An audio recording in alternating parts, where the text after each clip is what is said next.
Hello, ഞാൻ കെസിയ. തോട്ടം to തട്ടിലേക്ക് നിങ്ങൾക്ക് എല്ലാവർക്കും സ്വാഗതം. നിങ്ങൾ എൻ്റെ മുടിയുടെ ഈ ചേഞ്ച് കണ്ടോ? അപ്പോൾ ഇതിന് എന്നെ സഹായിച്ച രണ്ട് കാര്യങ്ങളാണ്. ഒന്ന്, ഞാൻ വീട്ടിൽ തയ്യാറാക്കിയ ഒരു എണ്ണ, മറ്റൊന്നൊരു ഹെർബൽ ഷാമ്പു. അപ്പോൾ അതിലെ ഹെർബൽ ഷാമ്പു ആണ് ഞാനിന്ന് നിങ്ങളെ കാണിക്കുന്നത്. അതിനായിട്ട് നമുക്ക് ആദ്യം വേണ്ടത് ഒരു പിടി കൃഷ്ണതുളസിയുടെ ഇലയാണ്, അതുപോലെ 2 പിടി ആര്യവേപ്പിൻ്റെ ഇലയും.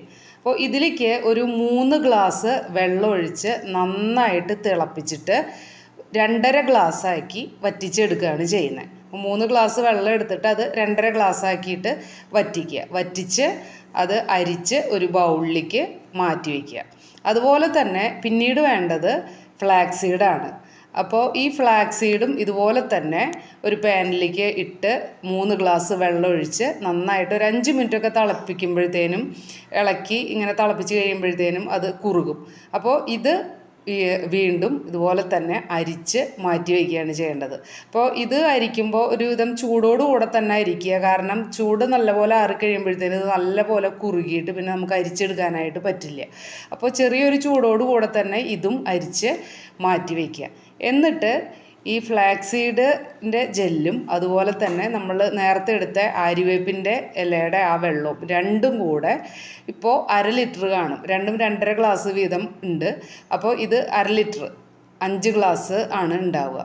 അപ്പോൾ അത് നന്നായിട്ട് ഇളക്കി യോജിപ്പിച്ച് വെക്കുകയാണ് ചെയ്യേണ്ടത്. പെട്ടെന്ന് ഇത് മിക്സ് ആവില്ല. കുറച്ച് സമയം ഒന്ന് ക്ഷമയോടുകൂടെ ഇളക്കിയാലേ ഇത് രണ്ടും കൂടെ മിക്സ് ആവുകയുള്ളൂ.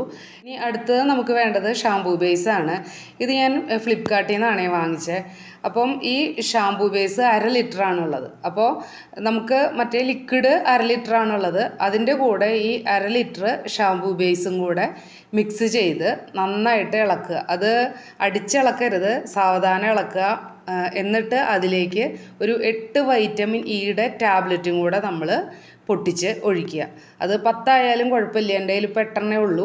അപ്പം എന്നിട്ട് ഇത് എല്ലാം കൂടിയിട്ട് സാവധാനം ഇളക്കി യോജിപ്പിച്ച് വെക്കുകയാണ് ചെയ്യുന്നത്. എന്നിട്ട് ഏതെങ്കിലും നമ്മുടെ വീട്ടിലുള്ള ഏതെങ്കിലും ബോട്ടിലുകളിലാക്കിയിട്ട് സൂക്ഷിച്ച് വെക്കുക.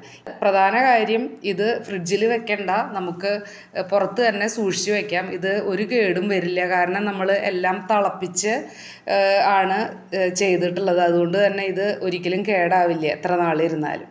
അപ്പോൾ അതുകൊണ്ട് ഇങ്ങനെയാണ് ഞാൻ ഷാംപൂ ഉണ്ടാക്കിയിട്ട് ഉപയോഗിക്കുന്നത്. അപ്പോൾ നിങ്ങളെല്ലാവരും ഇതുപോലെ ഷാംപൂ ഉണ്ടാക്കി നിങ്ങൾ ഒന്ന് ഉപയോഗിച്ച് നോക്കുക.